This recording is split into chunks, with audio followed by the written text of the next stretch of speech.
All right. Day 423. Today, what we're doing is we're going to look at yesterday's three-bedroom home that we analyzed on the market using conventional financing. But today, we're going to look at the same property and try to figure out, hey, if I'm using this as a BRRRR, right? Buy, rehab, rent, refinance, and repeat. What do I need to buy the property for? What is my maximum rehab price that would make this a deal, quote unquote, right? And if you remember the BRRRR strategy, right? Let's use an example, right? If you're able to buy a property for $40,000 and you are able to renovate the property for $30,000, but you're able to make it worth 100 grand, you can now go get a loan for 70% of that home's value and take back out 70 grand that you might have invested all cash in for both a purchase and a rehab. Well, now all of a sudden you get back all your 70 grand and now you're able to rinse and repeat using the same $70,000 towards the next deal. That's why the BRRRR strategy is so popular and heavily looked after as this strategy for single family home investors to scale. But obviously, that strategy is really dependent on whether or not you can get your ARV correct, right? Okay, so before we get into it, I just want to announce, hey, we got a new podcast alert. Yesterday, I just released a podcast called How to Put Together Real Estate Development Deals with Al Marshall. Al, great mentor, great teacher. He's shared some amazing stories of how he got started in development. And development, especially in real estate development for multifamily, it's sometimes viewed as a game for a closed circle. And when you hear people talk about putting together a deal, you don't really know what that means. But we're going to go through exactly what that means with Al Marshall. He's put together and been part of 7,000 units in his career. So that's someone you want to learn from, right? Check that latest podcast out. And obviously, if you have any questions, please drop it in the comments or message me directly on Instagram or LinkedIn. Happy to answer any questions or just cover any topics, right? Just remember, the podcast is for you. It's for me to ask questions on your behalf. So if you have questions, like send them my way. I'm going to bring them up with future guests. So help me feel a little bit less lonely here. Send me a couple comments, send me a couple of questions, or just I would really appreciate support. All right, so let's get back into this property. So just as a reminder, if you want to look at the live that we did yesterday, it's right here on youtube.com/account_G. Let's see, we got a rehab yesterday of 15,249. Okay, 15,249. That's what you want to do. Okay. And we're probably going to add about $10,000 to rehab. So this is my BRRRR spreadsheet. Just if you guys want to copy the spreadsheet, just DM me the word BRRRR, and my assistant will send you a copy of the spreadsheet when she's come back in after Thanksgiving. Okay. All right. So 329 Theta Ave Sales, Birmingham, Alabama. You remember this property? I think this property, when we looked at it yesterday, we thought, hey, the kitchen looks great, but there's opportunity to just wall off one room and turn that into an additional bedroom, right? So you can turn this into from a 3-bed to a 4-bed at 1565, and you still have 2 bathrooms. So that's a little advantageous there. Now, obviously, it depends on what your ARV is. And remember what we've been doing, right? We've been tracking properties that have been sold in each zip code. And I was looking for properties in this neighborhood called North Titusville. And you can see that these properties have been ranging from $92 a square foot to $100 a square foot. This is a 3-2. So you might be max 90 to 100. This is 88, but this was sold almost a year ago. So this property, 4-bed, 2.5, was sold for $118 a square foot. Very well renovated. So if I renovate this home to stand to this one, I'm probably not going to renovate the bathroom to be as nice as this. So I can see that I'll probably paint the place, but I don't have any budget in my renovation right now to renovate the bathrooms to look like that. So I might be slightly discounted. So instead of 118, so yeah, right between $90 to $100 a square foot is probably what I'll use for my estimate here. Especially since this property was sold in 2022 for 165, and this property is 1936 square feet. My property is 1565, so relatively within like 200 square feet. That's ideal.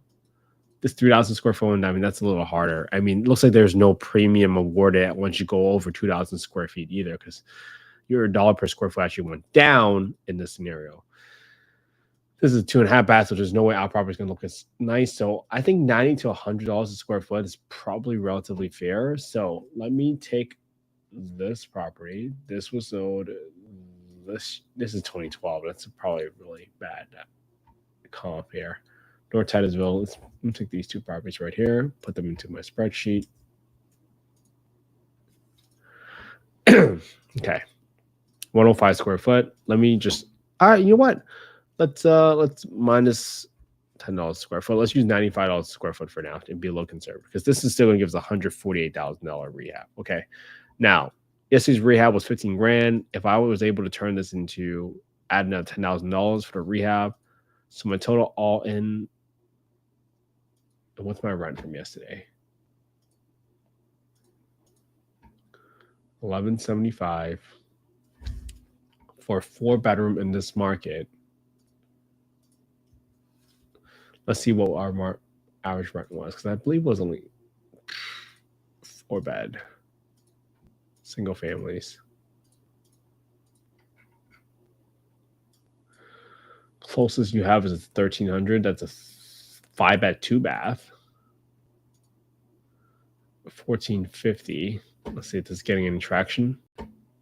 No contact. So I'm gonna do about 1,400, which is what typically we've been seeing for 4-bed 2-bath, 1,700 square feet, no contact. So pretty well overpriced, right? So remember, right? For every day on Zillow, we typically want to see 1 contact per day.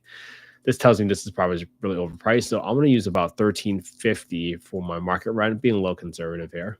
All right. So now my buy, if I assume my ARV is 148, our purchase price is 100 grand. I renovate the property for 25 grand. Closing costs 5%, acquisitions costs, holding costs, about 5 months of holding costs right here. So my total all-in cost would be about 137 grand. My all-in cost percentage of ARV is 92%. Now I'm assuming I'm borrowing all the capital to buy this property for my renovations and my down and my purchase price. So I'm borrowing this at roughly around 10%. So that gives me a total monthly PI of 1,043 or PITI of 1,231. That's how you add onto my holding costs there. Okay, plus my utility costs. So that's how you get to your holding costs in C10. You see it says this PITI per month and the total utility costs. Okay, so now that you got this one in there, we already calculated rehab, right? Just look at yesterday's rehab cost and we add $10,000 because we're adding a bedroom in there.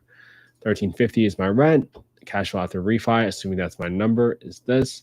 So I'm assuming I'm going to refi this property at 7.5%. I'm just going to be a little bit more conservative here since interest rates have gone up a little bit. If you've been following the 10-year treasury yield, it's been going up. It probably went back from 3.7 to about 4.5 almost at its peak. So just watch out. So with that said, if I'm going to get a 80% loan to value loan, I will be leaving in $18,000 in this deal, and leaving in $18,000 in this deal. Let me just kind of zero out some stuff here so we can pay attention. So we think the ARV right now is what, 149,000. The purchase price is $9,999, and a rehab is $25K. Just use round numbers, right? We will be leaving in $18,000 in the deal, and that would be a 6%. Now, what are we doing here, right? We're going through the different scenarios so you can figure out, hey, if I were to make a cash offer, what should it be to give myself the bare minimum for a deal, quote unquote? Again, we're not saying 10% is a magical number. This is not investment advice. We're not soliciting any investments on the call. We're simply showing you all the work that we're doing to go through the scenario analysis. Now, if, let's say, you went up to 105 a square foot, right? So now you're worth 164,000. Now all of a sudden, your cash left in the deal is a lot lower, but then your PITI is a lot higher, right? And then after you take out expenses, you're not really generating money because your debt service is so high. So even though you might have gotten more money out of the deal because of your expenses, it's still not, quote unquote, a deal, right? That's interesting, right? Because don't forget, because if your interest rates go up, that actually can negatively affect you because you're borrowing more money at a higher interest rate. 164, purchase price is 100 grand. Again, everything else stay constant, right? So let's backtrack a little bit. Let's say we go back to $10 a square foot. So this is a little conservative now in a dollar per square foot, right? But then we're also able to lower our purchase price from 100 grand to 80 grand.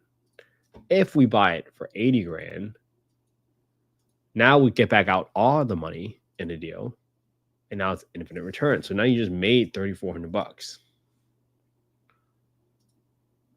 So if you believe that you are accurate on your ARV estimate, and you can get this product for 80 grand, assuming you can rent it for 25 grand, then that might be a better deal for you, right? Because now you get back out $3,400 and you have a little bit of cash flow every single year. So essentially you're making $1,000 every year in cash flow, net of expenses, and you didn't leave any money in there. That might be a good deal for you, right? I certainly hope so. So what do we just do? You're thinking like, hey, even if I get a better case scenario of 164 grand, what does that make me, right?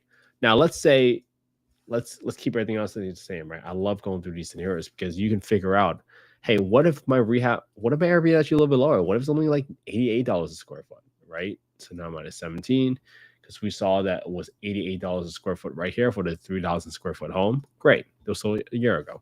So now you're only worth 138. If you do that, you're leaving in $5,000 again, but now your return is still here. So this tells me if you're able to get the property for 80 grand and everything else stayed constant, this would be a 33% return, right? But your ARV is now 138. You might say, hey, if I'm able to get this property for 80 grand, then I know where my bottom end of the ARV is 138 and where my high end is at 149.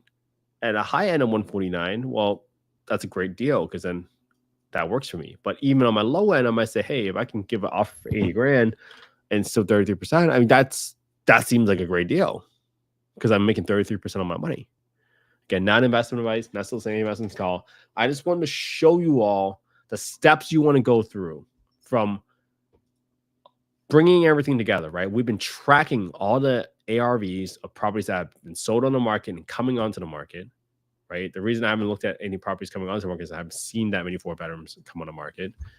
But now all of a sudden you can see like, hey, based on my level of confidence, if you want to be more conservative, if I think the ARV is going to be 138 or even lower than that, well, then I would argue that I don't want to pay more than $80,000 for it, assuming my rehab is 25 grand. And that's the trials and tribulations, you want to call it that, for how you decide whether or not something's a deal and what your max offer price is and what your max rehab should be in that scenario. Now, then you got to manage your execution risk, right? Is your contractor going to show up on time, right? If you're out of state, how are you going to manage your contractor to make sure they're doing their job? These are all the factors that are going to be so important. Just make sure you do it, okay? All right, so I hope you all have an amazing Tuesday. If I don't talk to you again for the rest of the week, happy Thanksgiving. I hope you all spend some quality time with your family and friends this weekend because that's what life is all about. I'm so happy that you all have been supporting the channel and have been part of the Affordable Housing Mission. I'm so grateful for all of you. Thank you so much for all your comments, your support. If you're able to, please leave a 5-star review on Apple Podcasts or Spotify. I would really appreciate it. We've had some hate that left 1-star reviews because they just don't understand what affordable housing is. They didn't know that affordable housing is just helping hardworking families, just like my parents who work so hard to put food on the table. They need a hand up, not a handout. So thank you so much for being part of this. I'm so grateful for all of you. Thank you so much for your support over the last 2 years. Without all of your support, I would have never kept going. And without people like all of you, I would have never had the home I grew up in. So thank you so much for your support. I appreciate you all so much, sincerely. I hope this is helpful. DM me the word BRRR. You guys want to copy the spreadsheet, and I'll see you all tomorrow for day 424. Have a good one, everybody.